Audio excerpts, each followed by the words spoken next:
You've reached the Char Hotline, your pep talk turned podcast. It's your direct line to unshakable confidence, unapologetic self-love, and the permission slip you didn't know you needed to show up as your true self. This is your safe space for a whole lot of heart, honesty, humor, and healing. I'm your host, Char, a self-love and confidence coach, your compassionately candid hype woman, and a woman of color on a mission to help you ditch the BS, cultural conditioning, your own self-doubt, or what society or your family says you should be. Together, we'll figure out what it means to embrace your true self, get out of your own way, set boundaries, and live a fulfilling life on your terms.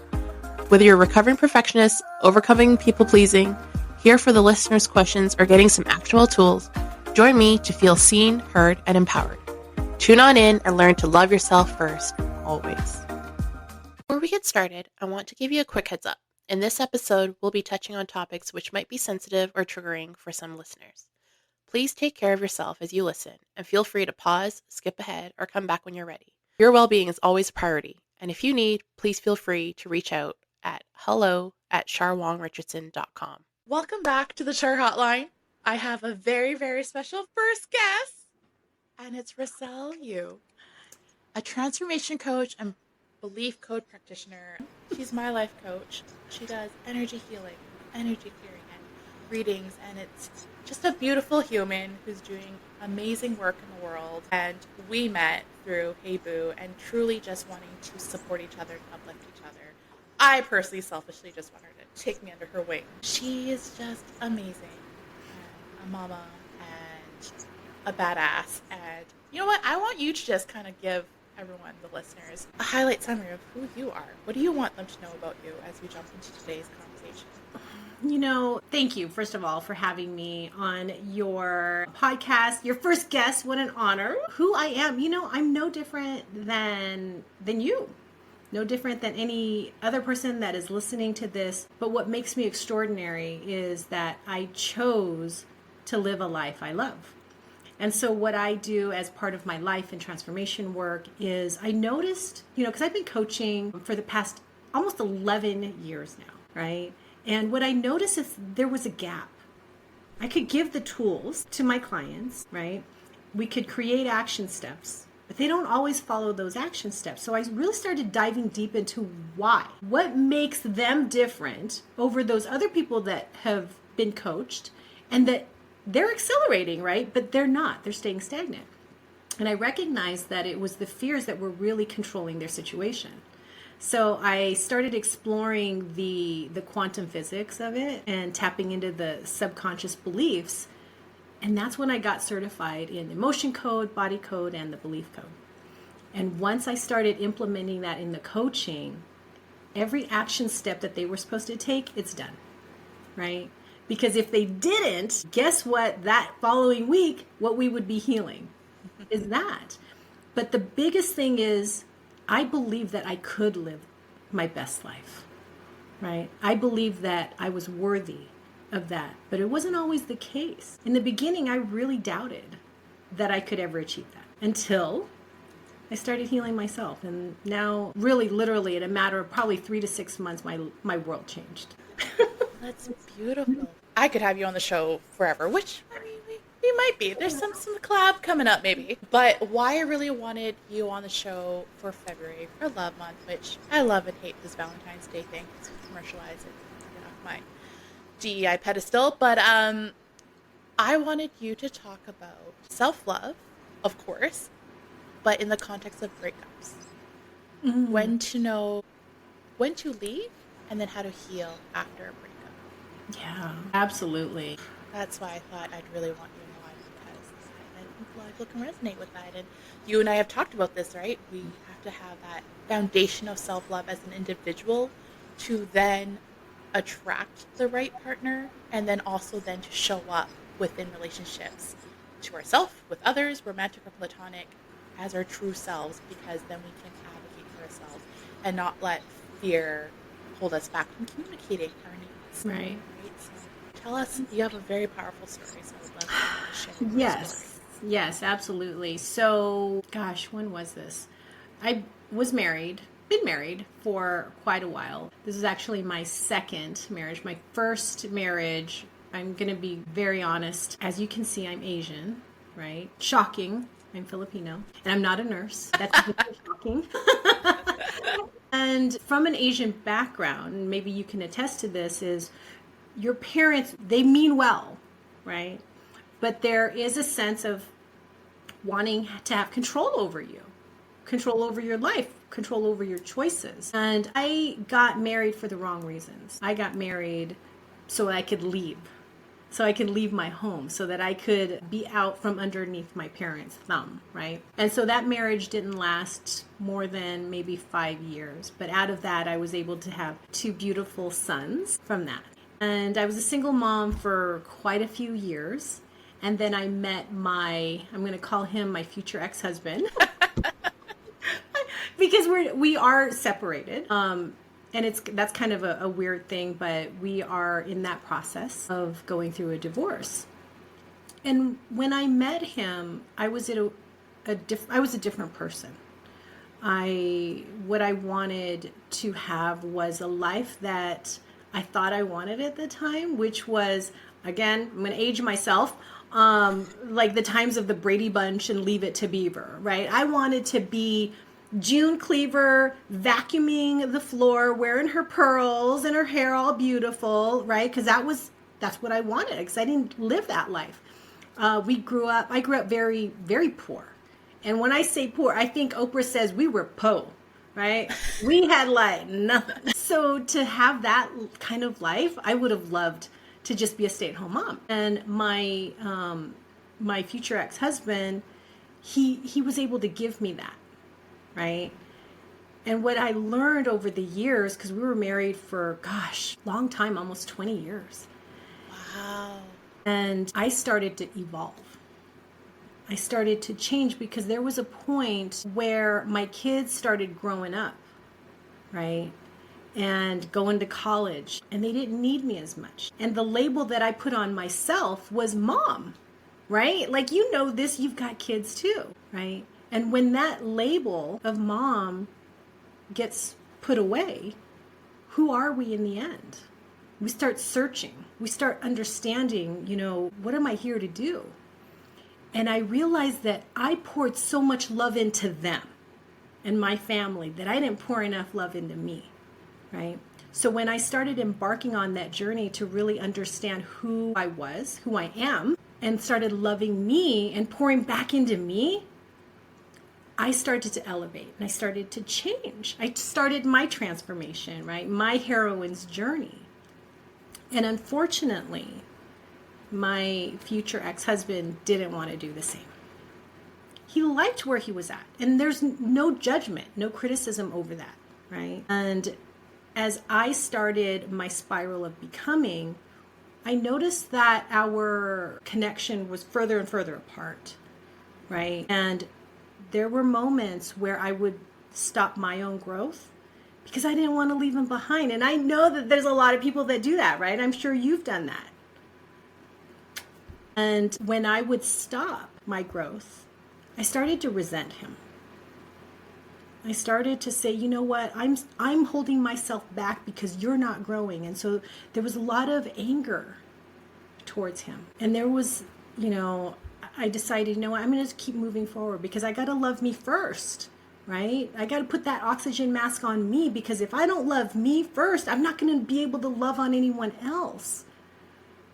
And unfortunately, he didn't want to love himself enough to move forward. And I look at this situation not as, another divorce, a second divorce. I look at this one as a completion. We completed what we were supposed to do together. We raised, we have 3, my 2 kids from a previous marriage, and then we have 1 son together. We did what we were supposed to do, and we raised 3 amazing boys. And we are doing what we're meant to do. And just because a divorce happens in the end doesn't mean it was a failure. It just means it was a completion, and then we get to move on. And so, that's kind of what I'm going through right now. And I honor that. I learned so much from him. He was a great teacher for me. And he gave me the opportunity to evolve. And I'm going to honor and accept his journey, whatever that is for him. Thank you. you sharing so openly and honestly, but also, you know this, but I think it's so beautiful the way you can see it as, yeah, not a failure, because I can't speak from experience from a divorce, but like, you know, from anything else in life, what we typically historically conventionally will feel as a failure. I love that you said it's a completion of a chapter. Yeah. And you achieved what you were set out to do as a partnership between your future ex-husband, right? But it's so beautiful. I mean, the work that it took and the healing that you did to get to that point, to see that, and then to, not come with resentment and negative feelings and emotions around that, and that's so beautiful. And that's a gift in itself, that you gave yourself to be able to have that mindset. Yeah. Oh, yeah. Absolutely. You know, not to say that it was easy. Yeah. No, of course. Right. Like there were battles, like hardcore battles for sure. And what I learned in that process is I think the reason why there were those arguments is because I was still trying to make him what I wanted him to be. Right. And I was fighting for that. The moment I surrendered to his journey is when I started to shift, and our relationship started to shift in a way that it was no longer a fight. There was no more arguments. It was a lot of allowing, you know, to us, for us to do whatever it is that we wanted to do and to be. And so if I could offer any tips for anyone out there that is maybe going through some challenges with their partner, is to just honor them where they're at, right? And be okay with that, regardless of what that looks like. Because at the end, it's them, it's their journey, right? And when that happened, we became better friends from it. So I know that once this is completed, that we will always still be in contact, that we will still be friends throughout this thing. And that really is a testament to how much I love me, and that I want me to be happy. I love that. Yeah, I always say, I love me. I was like, it's sassy, but it epitomizes and encompasses what it is, right? And going back, what came up for me when you were telling your story was, the labels. I think I'm almost on the opposite. I don't know, good or bad. I defy the mom label. Like, I was at my corporate job and I was pregnant with my second and going on to my second mat leave. People were like, congratulations. Like, they were, and then something came up where like they thought I was like a first-time mom, and I was like, oh no, I already have another kid. And they're like, you've worked here for how many years and we didn't even know you had a kid? Oh my God. And I'm like, I don't really talk about it. Like, she's there. She's alive and well. Like, so I kind of defy it, but almost to an unhealthy way, I think sometimes, which is my process and my journey. And then with that, meeting people where they're at and being okay with it. But then what came up for me was abandoning. I remember my partner and I did struggle a lot when we had our first. It got dark. And, we learned about grieving the loss of our pre-kid individual lives, but also as a partner and as a couple. And then, then I think when I started to find joy in the journey and started to enjoy parts of being a mother, then I was like, there was this weird thing, and it was my own work. I had to do that. I realized I felt worried abandoning my partner if he wasn't where I was at yet. Okay. So I almost wasn't like allowing myself to enjoy it, even though I was starting. It was like shameful. Like, I'm enjoying motherhood, but you're still hating parenthood. Like, how do we? Right. So it's been a lot of couples counseling, a lot of that inner work as individuals to heal our own shit, and then to come together and meet each other where we're at. And how do we make it work and navigate that? We'll never be right at the same spot. No. So that's what came up for me, was like the abandonment, but then also acknowledging and being aware of self-abandonment. So do I abandon myself and enjoy being a mom now? Like, I one time said at night, I was like a pillow talk, and I was like, I was like, I don't know why I haven't gone, something about my business. I was like, I don't know why I've kind of procrastinated or something. He's like, I don't know, maybe, I don't know if he was serious or he was joking or what his thing was, but he was like, I don't know, maybe you've just been enjoyed being a mom lately. And I was so offended, I cried. No, you didn't. Oh my He's God. like, you're such a psycho. How dare you? How dare you? How dare you say I enjoy being a mother? Take those back. Those poor dude.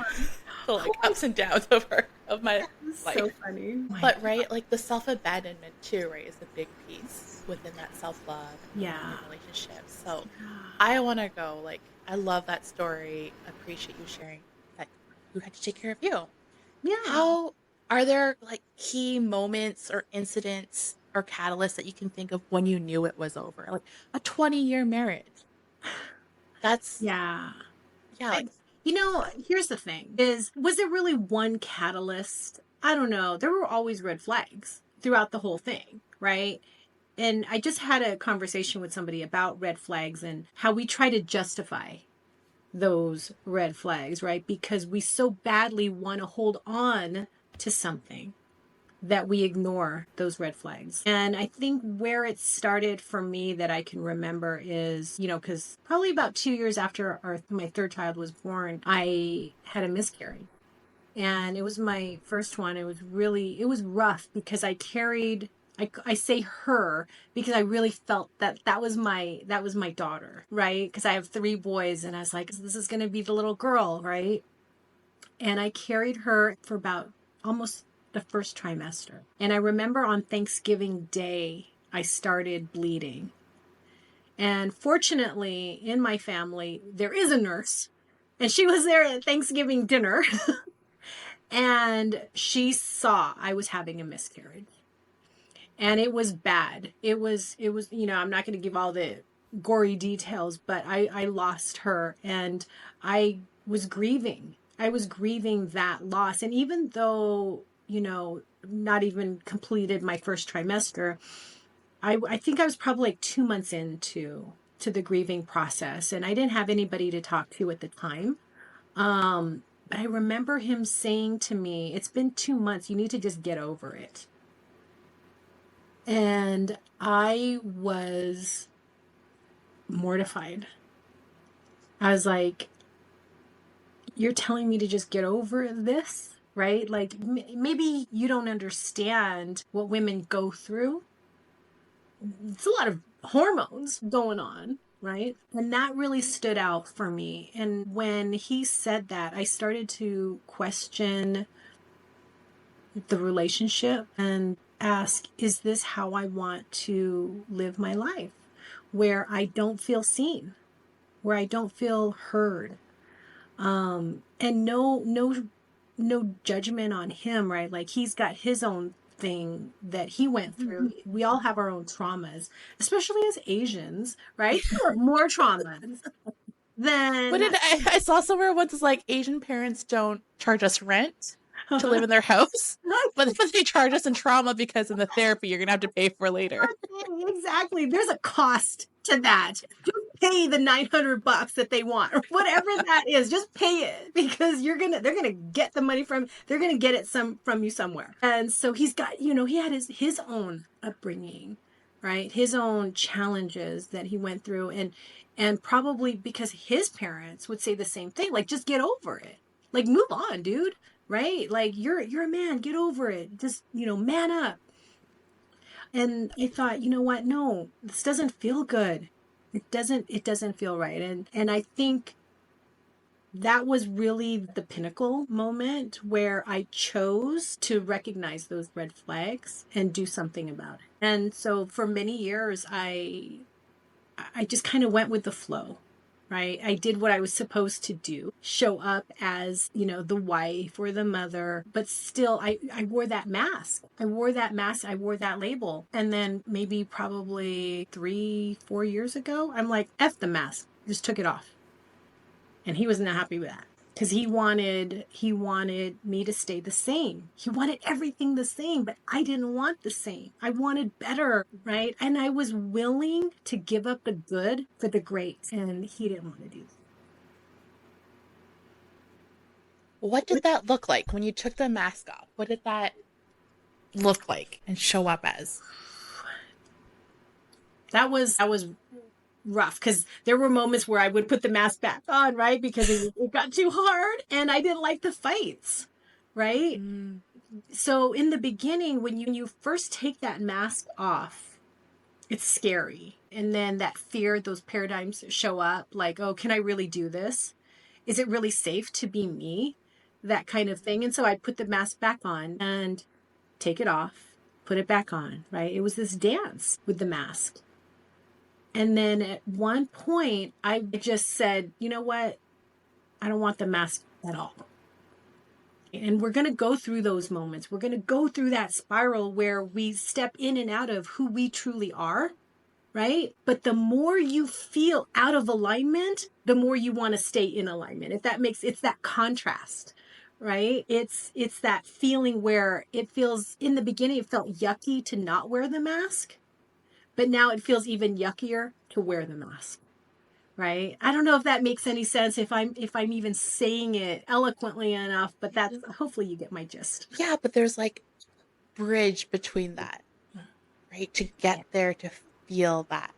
Yes. What top tips or tools or takeaways would you say to make that discernment of when to leave a relationship or partnership that isn't in alignment anymore? Yeah. What I would say is notice your discontent. You know, what areas are you feeling that discontent, and also the longing? And really ask yourself, what would I love? What would I love to feel each moment? And then identify, are you feeling that now? Right? Because if this is what you want to feel, but this is how you're feeling, address what it is. Why aren't you feeling that way? Right? I think leaning into that and doing more of what it is that you love is really going to change how you are and how you are in the relationship. Like, he's great on his own, I'm great on my own. Together, we're just not great. And that's okay. That's totally okay. And, you know, in the beginning, he wanted to fight that. And I did too, right? But I think there was more arguments for staying as opposed to leaving. That makes sense.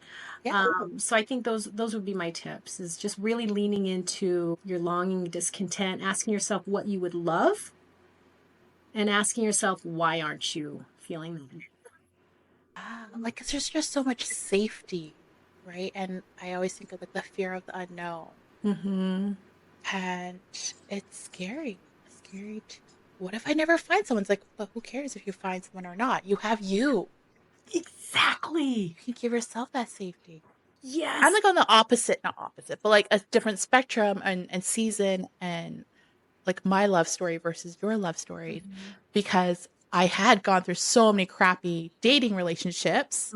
And then I had my own sexual assault trauma at 17 that I did a lot of my own healing to get me to a point where I was like, no more mask. I was like, no mask, because I realized all these guys were trying to change me. And like literally one said, tame me. And I was like, what am I, an animal? Like, because I'm just like, oh, I'm too loud. I'm too, I'm intimidating. And but I got to a point where I was like, I'd rather be, and I like, even like, I remember, I don't think it was Google back in the day, but looking up like, why do people have romantic partnerships? Like, why do people have a spouse? Like, what's the point?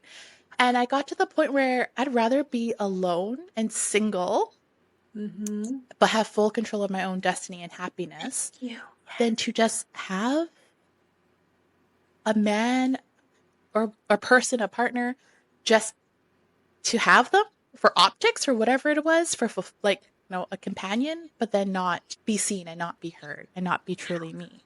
Exactly. So thankfully, when I finally got my shit together and did that, I then manifested and attracted my first healthy romantic partner, who I've been with. We've been together for 11, 12 years. And I've never had that mass. Blessing and a curse. No, that's good. Especially with my in-laws. But that's a podcast, separate. That's a whole other. But right, I was like, I don't need no man. And he used to get offended. But then now I'm like, but I choose you. We complement each other and we make each other better and we support each other. I choose you. I choose to have you in my life because I don't need you. I don't need you to take care of me. I don't, like, it's nice, but like, I don't need you. He's like, okay, I kind of get it. And now, thankfully, with what I do now, he kind of gets it more. But I mean, I honor your journey, right? To have that kind of freedom, right? From that, Like most people think that they have to be in a relationship in order to feel complete, in order to feel whole. That's how I felt too in the beginning. I felt like I needed somebody to complete me, right? And I've changed that narrative in my mind. Instead of wanting someone to complete me, I would invite someone to compliment me, right? To elevate me, that kind of thing, because I'm already whole and complete and you are already whole and complete. I just want somebody that's going to enhance what I already have. And I I don't. mean, it doesn't help with media and movies and parents and society and culture, right? Like, I think my dad even asked me like 2 or 3 years after breaking up with some dude, was like, "Oh, where's that guy?" I was like, "He could take care of you. He's a cop." And I Yeah, was like, "Why do I need someone to take care of me?" right, But exactly. that's like the Chinese dad was like, "I just need someone to take care of my kid, my girl, my Hmm. daughter," right? Yeah. And so that's ingrained in us. And then, like, well, I'm not going to go into this systemic oppression and like Hmm. patriarchy, but Right. right, it's how we were conditioned and programmed. Yes, And it's exactly, so hard exactly. to break free from that.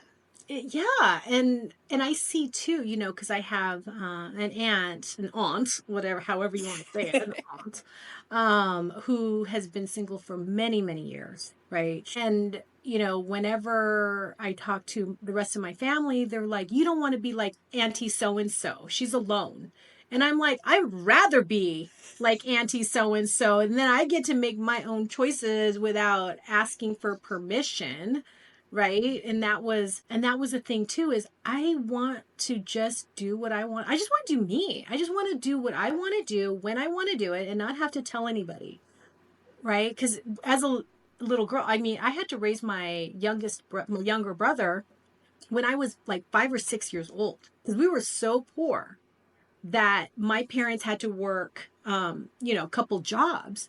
And so after school, I had to raise my brother who was 6 years old. So I've always had to take care of somebody since I was six. Now I'm 52 and I don't want to take care of anybody. I just want to take care of me. Mhm. Right. And just shedding that responsibility. And I think that's what was ingrained in us as kids too. Maybe it's culturally, but we always had to take care of somebody else, especially if you were female. If you're the Mhm. girl, you had to take care of your brothers and sisters. You have to take care of your mom and dad. You have to take care of the guests when they come over, right? We're always pouring into everybody else, but they never teach us to pour back into us. Yeah. And so you're so lucky that you learn that at a And it was not for my Asian immigrant parents, by the way. They did their part. They provided, they did the thing, my cut fruit and fresh fruit, so and funny. provided for me, yes, the Yeah. best they can. But talking and confidence and self-esteem was not a thing. So, No. but that's why you and I do the work we do to help people wherever they're at on their journey Yeah, to exactly. talk about those things that oftentimes we don't talk enough about, especially as women of color, as women. Mm-hmm. With that, with being able to identify when to leave, Mm-hmm. how do you then heal after a breakup? Even though you've done so much work to heal to then decide to leave, I'm Mm-hmm. sure, I mean, you can correct me if I'm wrong, but I feel like inevitably there'd still be some healing after a breakup. I don't know that, and I think I feel that I'm different from in the sense of the breakup part because I'm already doing the healing now because of the work that I do. Right? I'm an energy healer. So as I'm feeling certain things, I'm able to heal those moments, to heal those traumas, to heal those thoughts that go through my head. Because I've had those thoughts too, like, can I survive on my own? I've never been on my own. Am I going to be alone for the rest of my life? Like, what if nobody loves me? And so when those things would come up, I would do the healing on me.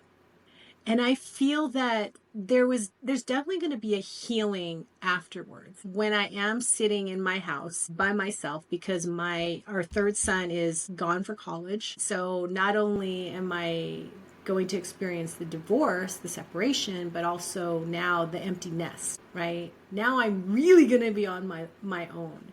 So there's two choices you can make, right? You can either stay in your misery, stay at home, or you can step into your next spiral of becoming to be that next better version of you. So I know that there's going to be some challenges that I've not experienced yet. Definitely will share that with you after it's all complete. But I think the healing is already taking part now, and accepting. I think the acceptance of it has been the hardest part of this experience. And I think once the papers are signed and it's legal, I think that's the thing too, is like when it becomes a legal document in the courts, it's like, whoa, it's done. The melody of it. Right, exactly. So I'm sure I will be feeling the feelings then. So we'll see. Wish me luck. You got this, and I got you. But you already have those tools that you've already practiced. Yeah. With that, as you mentioned a few times with me on this year, you do a lot of energy work and energy healing. Mm-hmm. How can someone who's listening that this might resonate with them if they're deciding to leave a relationship or have left a relationship, how can they easily incorporate and integrate some energy work if they're not able or ready yet to do work with someone like yourself within the energy healing space? Yeah.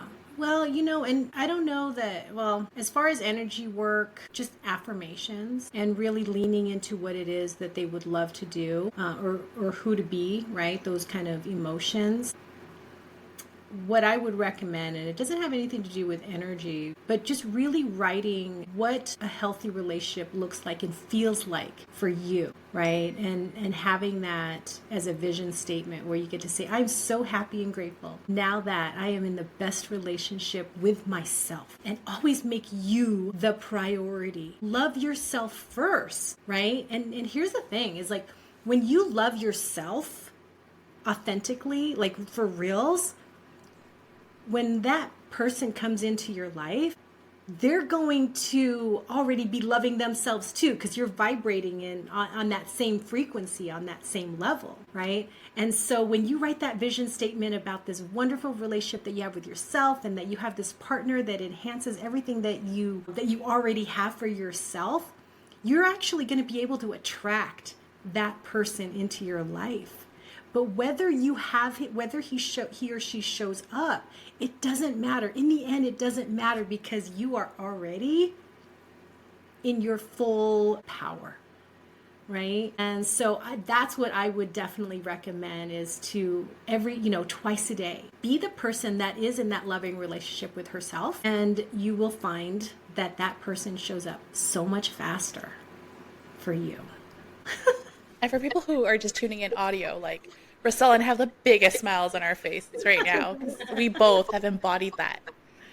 Yeah. So, like, do the work, people. It's freaking amazing to feel this. Yeah. Since you're my first guest, but this is what I want to do with all my guests is, as we part, I try to title each of my podcasts with a song, mostly like 90s, early 2000s vibes. What's a song that's your anthem right now? Right now, Ressel, what is your anthem? And why? What I have been listening to, a couple songs. Roar by Katy Perry, right? And also, I don't even know when it was made, but it's called The Warrior. Oh, gosh, Patti Smythe, I think, played The Warrior. Before I was born, Ressel. Probably. I think it was before I was born too. So I don't even know how I found it out. We've talked about this. Warrior. Really? Okay. The Warrior. Yeah. It's I'm pretty sure it's Patti Smythe. And I'm not even gonna, screw up your podcast and try to sing it. Sing it. No, not. Can you sing the Katy Perry one? No, definitely not. Oh my gosh. But why is because I was silent for so long. Right? Now I'm in my space where I am going to roar. And people are going to hear me. Right? And the warrior, I feel like I've always been that warrior. But because of my background, I was never able to show that aspect of me, of being the warrior. I was like a silent warrior. That's what I was. Now I'm a roaring warrior. I love that. Yes. Thank you. Thank you so much. You're welcome. My very first guest. And I'm pretty sure this is not the last time we'll be on. So thank you so much. And thank you for being so open and honest and sharing your story and sharing some tips for our listeners. How can we find you? What is the best way to connect with you? Anyone who's listening and wanting to. The best way to connect is to follow me on Instagram, Ressel U. Facebook, Ressel U Consulting. Check me out there. And yeah, watch my videos because they're pretty funny. They're freaking hilarious. They're freaking hilarious. Yes, we'll make sure the links are in the show notes. Thank you again. I really appreciate you. I know we'll be talking a lot more.